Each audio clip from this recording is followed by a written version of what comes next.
시청자 여러분 안녕하십니까. 이몽수의 정상회담 1부 시작하겠습니다. 지금 이제 이스라엘, 그러니까 중동, 레바논 이런 이제 전쟁이 지금 확전 일로에 좀 들어가 있고 이게 어떻게 될 것인지 가닥을 좀 잡지 못하고 있는데 이 부분에서 좀 말씀을 좀 드려보려고 합니다.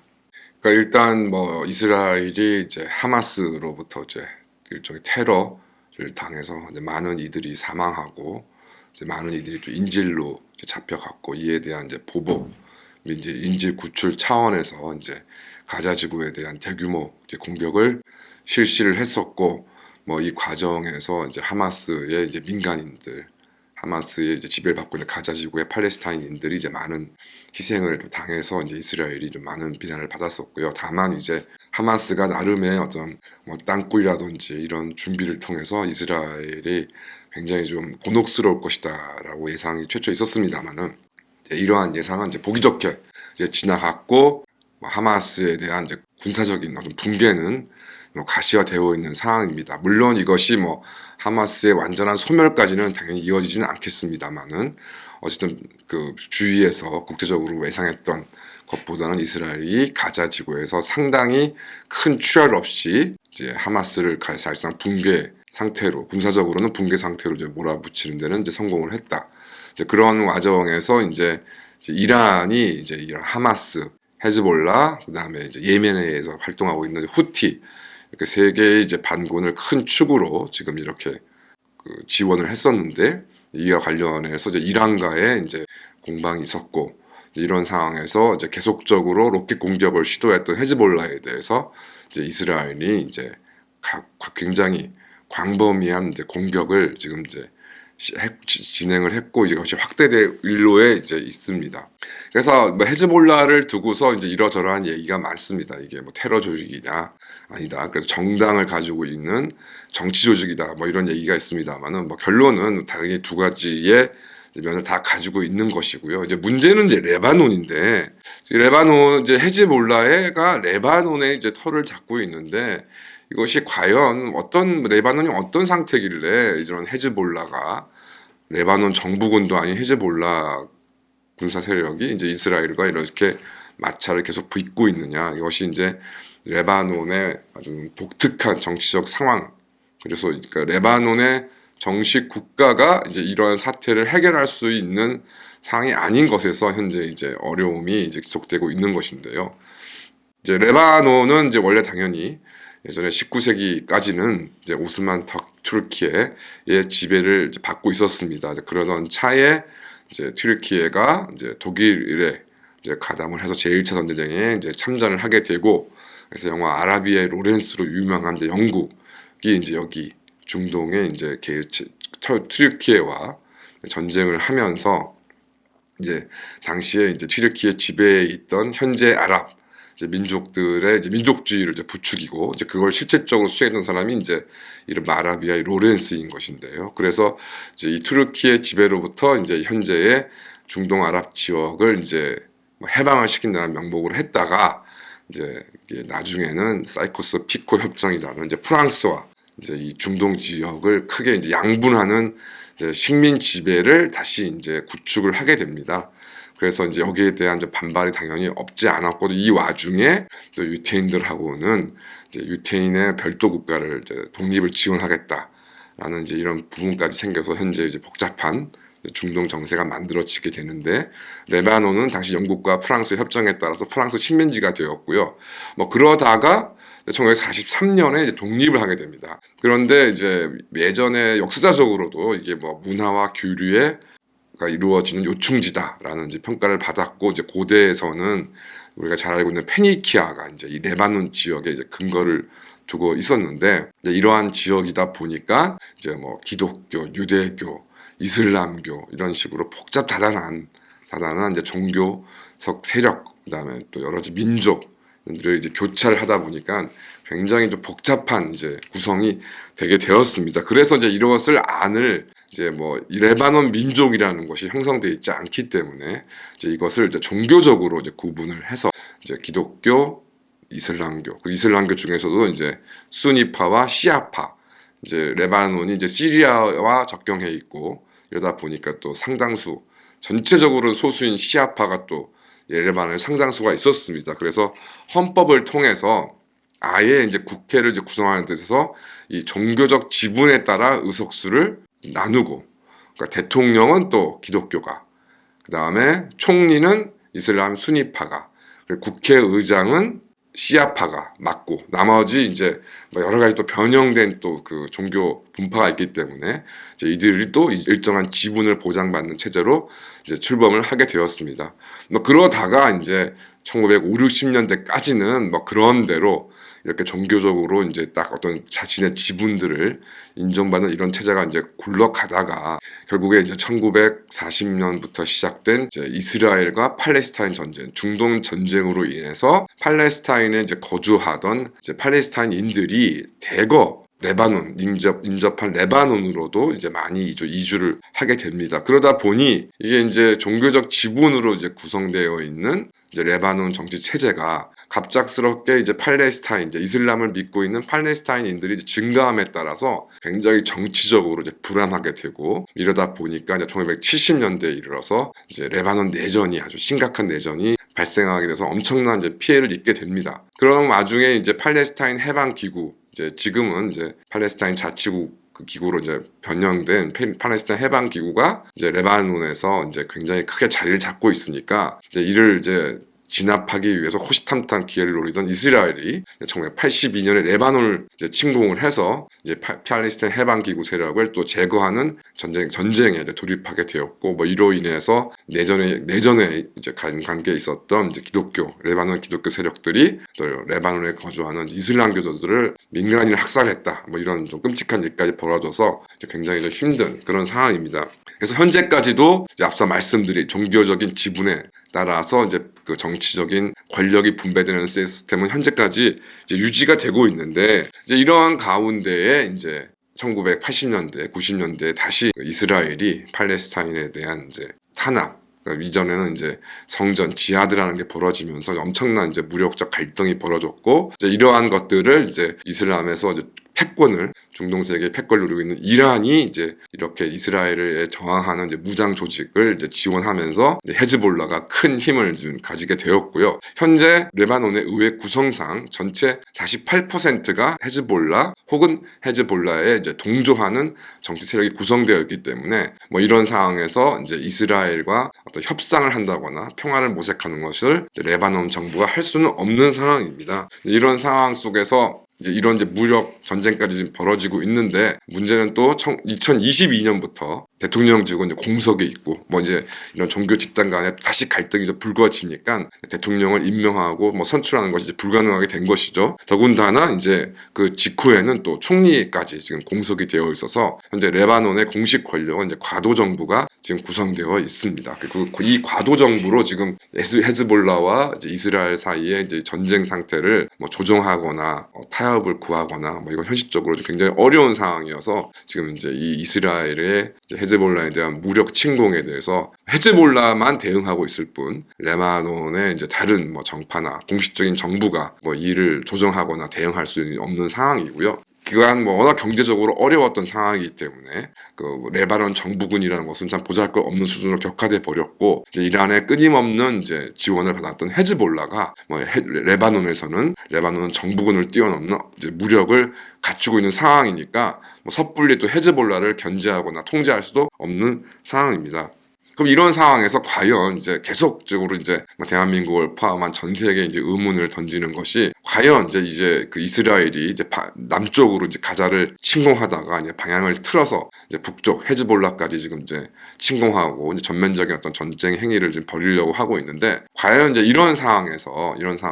전쟁이 뭐 중동 전체로 좀 번질 수 있느냐 없느냐를 가지고서 계속적으로 엇갈린 내용이 나오고 있습니다. 뭐 최근에도 이제 이란이 이스라엘의 뭐 이런 무력적인 행위에 대해서 이제 대응하는 차원에서 이제 뭐 180 발 내지는 이제 200, 300발에 해당된다는 뭐 이제 어떤 탄도 미사일을 이제 발사를 했는데 이제 그것이 어떤 의미가 뭐 이스라엘이나 미국은 뭐 이란의 이런 미사일 공격으로 해서 큰 피해는 없다고는 하지만 지난번 뭐 드론 위주의 이제 무인기 위주로 이렇게 공격했던 것과 달리 이번엔 꽤 상당히 좀 의미 있는 그러니까 굉장히 심각할 수 있는 이제 이런 무력 공격을 해왔다는 것에 대해서 좀 이스라엘이 이제 심기를 이제 거스렸고 이제 이스라엘도 이에 대해서 보복을 할 것이냐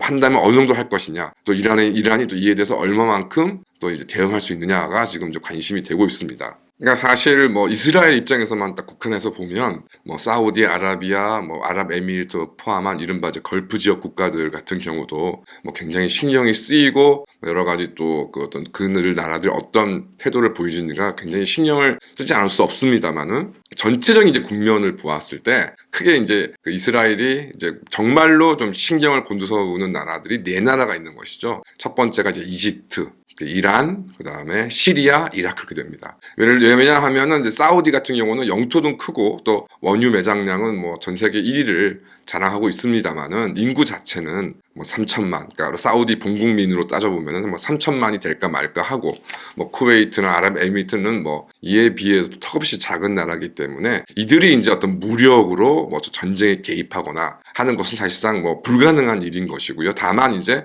물질, 이제 금전적인 지원으로 이제 어떤 편을 이제 들어주는 쪽으로 중동 전쟁에 개입을 해왔습니다. 반면에 이제 이집트, 이란 이런 나라는 뭐 현재 뭐 인구가 1억에 육박하는 나라들이다 보니까 뭐 전체 다 합해도 인구 1,000만도 되지 않는 제대로 되지 않는 이스라엘 입장에서는 뭐 인구 자체로도 이제 굉장히 부담스러운 나라인 것이고 뭐 이라크도 마찬가지고 또 시리아도 마찬가지입니다. 근데 이런 상황에서 아시는 것처럼 1, 2, 3, 4차 중동 전쟁에서는 사실은 이제 단순하게 보면 이스라엘과 이집트와의 이제 전쟁이었는데 그 이집트가 4차 중동전을 끝으로 이제 캠프 데이비드 협정 등으로 이제 이스라엘과 평화 협정을 맺어버렸습니다. 그래서 이집트는 이제 완전히 이제 중동 전쟁판에 끼지 않겠다는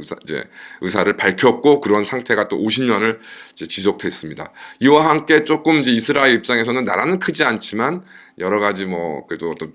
민족의 통합도, 국가 통합도라던가 그간의 어떤 뭐 군사적인 유산을 생각하면 요르단 같은 나라도 굉장히 좀 부담스러운 일면이 있었는데 이제 이집트와 요르단은 이제 4차 중동 전쟁을 끝으로 이제 완전히 이제 이 중동 전쟁 끝났고요. 그다음에 최근에는 이제 이스라엘이 여러 가지 뭐 경제적인 지원도 이 두 나라에 하면서 이 두 나라를 중립화시키는데 굉장히 큰 공을 세웠고 더군다나 이제 그 이스라엘 바다에서 이제 뭐 석유나 천연가스가 이제 나오는 것을 이 두 나라 이집트와 또 요르단이 공교롭게 또 석유가 나지 않는 나라들이기 때문에 이 두 나라에 안정적인 에너지를 공급함으로 해서 이 두 나라는 완전히 사실상 지금 뭐 앞으로 또 어떻게 변할지 모르겠습니다. 현재로서는 이제 이 중동 분쟁에서 완전히 중립적인 이제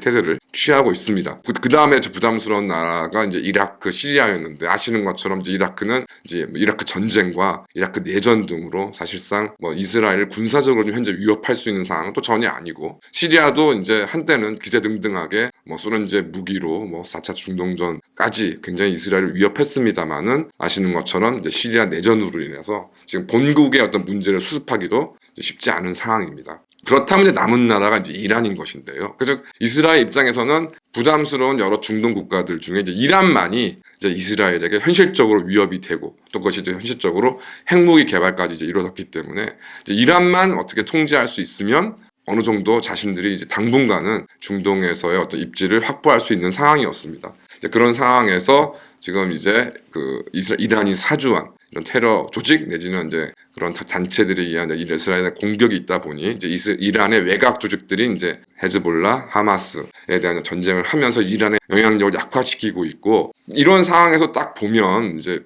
다른 인근의 중동 국가들, 사우디아라비아를 포함한 이런 나라들이 당연히 이제 팔레스타인에 이제 동조를 하면서 이제 팔레스타인의 독립을 지지는 하고 있습니다만은 이제 이란의 영향력이 확대되는 것이 저에 대해서는 더 어마어마한 경기를 가지고 있기 때문에 현재의 전쟁 상황에서 쉽사리 뭐 누구 편을 든다거나 뭐 중지에 나서지 않는 것을 우리가 확인할 수 있을 것 같습니다. 그러니까 이러한 상황이기 때문에 이란이 정말 자신들이 수십 년 동안에 공들여 키운 하마스와 헤즈볼라가 저렇게 당하고 있는 것을 보면서도 이제 이것을 섣불리 또 나설 수 없는 그래서 이제 이스라엘에 대한 보복 공격, 뭐 미사일이나 좀 발사하는 쪽으로 이렇게 대응할 수밖에 없는 상황인 것이고, 더군다나 이제 이란이 그간 오랫동안에 이제 미국의 경제 제재 등을 인해서 경제적으로 굉장히 좀 어려운 상황이고, 이제 민심이 이란 이제 국민들의 생활 한편이 너무 어렵기 때문에 현재 아시는 것처럼 최근에 이제 이란 대통령으로 개혁파 성향의 후보까지 당선이 되었습니다. 그러니까 이런 상황에서 이렇게 이란도 내정에 지금 더 신경을 써야 되는 상황이다 보니까 아무리 이란의 강경 이슬람 세력이 있다 하더라도 바로 이스라엘에 대한 어떤 전쟁 행위를 계속하기는 어려운 상황 속에 좀 신경전, 그렇다고 해서 이제 이런 자신의 아이들, 하마스, 헤즈볼라, 후티 이런 아이들을 이제 이스라엘 입장에서 거둬주는 척이라도 해야 되기 때문에 이런 면에서 가만히 있을 수는 없고, 그렇다고 섣불리 이스라엘과 전면전으로 벌일 수는 없고, 또 실제로 이제 거리가 있으니까 뭐 이란이 전투기를 띄운다거나 지상 병력을 뭐 헤즈볼라나 이런 쪽에 파견을 해서 적대 전쟁에 직접 개입하는 것도 현실적으로 쉽지 않고, 뭐 이런 문제에 대해 있어서 또 러시아와 중공이 뭐 확고하게 또 이란을 지원해 줄 수 있는 상황도 아니고, 이런 복잡한 상황 속에서 이제 계속적으로 전쟁만 좀 길어지는 상황이 좀 벌어지고 있습니다. 어쨌든 이제 이스라엘 입장에서는 말씀드린 것처럼 이제 이집트와 요르단은 오래전에 이제 이런 적대적인 노선을 청산하고 이제 중립화 시켜놓은 상황이고, 이제 굉장히 신경 쓰였던 이제 이라크, 시리아는 뭐 내전과 미국과의 전쟁 등으로 힘이 완전히 빠져 있어서 이 세력을 다시 확보하기까지 또 상당 시간이 또 걸린 상황이다. 또 이란도 나름대로 어려움이 있다. 그렇다면 이제 이스라엘 입장에서는 자신들을 굉장히 이제 위협해 왔던 헤즈볼라를 이제 비롯한 이제 반 이스라엘 뭐 무장 조직 이것에 대한 이제 전면적인 공격을 통해서 이제 무언가 성과를 내겠다, 뭔가 여기서 이제 어떤 안전을 확보하겠다라는 이제 의도가 이제 뭐 네타냐후의 어떤 이런 의도가 아닌가 싶고, 그래서 이런 점들로 인해서 뭐 결과적으로 네타냐후의 반민주 독재에 대해서 굉장히 불만을 가진 이스라엘 국민들도 현재까지는 네타냐후 정부의 전쟁 수행 자체는 지지하고 있는 것으로 좀 보이고요. 그래서 섣불리 뭐 이것이 어떻게 되겠다, 뭐 어느 전문가도 좀 예단하기는 어려운 상황이고, 다만 이제 이런 상황이기 때문에 이제 이란과 이스라엘이 전면전을 한다거나 뭐 중동 전체가 이제 뭐 이스라엘의 반대에서 떨쳐 일어난다거나 이런 것은 뭐 일어나기가 쉽지 않은 상황이다. 그리고 현재 이스라엘이 이제 헤즈볼라에 대한 이제 이런 여러 가지 무력 공격이나 전쟁 행위가 당분간은 좀 지속이 될 것으로 보이고, 다만 이제 문제는 이제 이란이 어디까지 이제 용인할 수 있을 것인가, 이런 부분에 대해서 여러 가지 좀 긴장되는 상황들이 계속 될 것으로 보입니다. 그래서 뭐 만에 하나 이제 이스라엘이 뭐 이란의 원유 생산 시설을 공격한다거나 하면 이제 유가의 급등 같은 것이 뭐 이루어지겠습니다만은, 아시는 것처럼 뭐 미국 같은 경우는 현재 자체 원유 생산만으로도 자국의 경제를 돌리는데 크게 이제 문제가 없기 때문에 뭐 이런 걱정에 뭐 앞서서 지금 현재 뭐 대선 국면도 있고 하는데, 뭐 이 중동전, 이스라엘을 말리고 중동전에 직접 개입해서 중재하는 것은 뭐 쉽지 않다. 아마 이제 이제 새로운 정권이 들어서면서 뭔가 이제 플랜이 나와야 되는 상황이다라고 생각이 좀 듭니다. 그러니까 이런 상황을 이제 그러니까 국제사회가, 특히 미국이 적극적으로 개입할 수 없는 이 상황에서 이스라엘은 최대한 이제 무력을 통해서 자신들의 어떤 실익을 확보를 한 후 국제사회가 적극적으로 개입하고 미국이 개입했을 때 이제 유리한 조건에서 어떤 휴전, 뭐 어떤 종전 이런 협상을 할 가능성이 높다는 것이 뭐 국제사회의 전반적인 의견인 것 같고요. 지금 이 상황에서 뭐 전쟁이 바로 뭐 종식되거나 할 수 있는 상황 자체가 아니다. 그러니까 첫째는 이스라엘의 의도가 그렇고, 또 이스라엘이 그렇게 의도를 갖게 되는 상황, 중동 국가들의 상황이 이스라엘에 결코 불리하지 않기 때문에 이스라엘은 이와 같은 호기를 아마 노리고 있었으라고 생각이 좀 들고요. 그 호기를 적극적으로 활용하고 있다. 뭐 이로 인해서 이제 팔레스타인을 비롯한 많은 민간인들이 희생당한 것이 안타깝긴 합니다만은, 현재로서는 뭐 이 사태도 조기에 종국될 가능성은 없다라고 생각이 좀 듭니다. 감사합니다.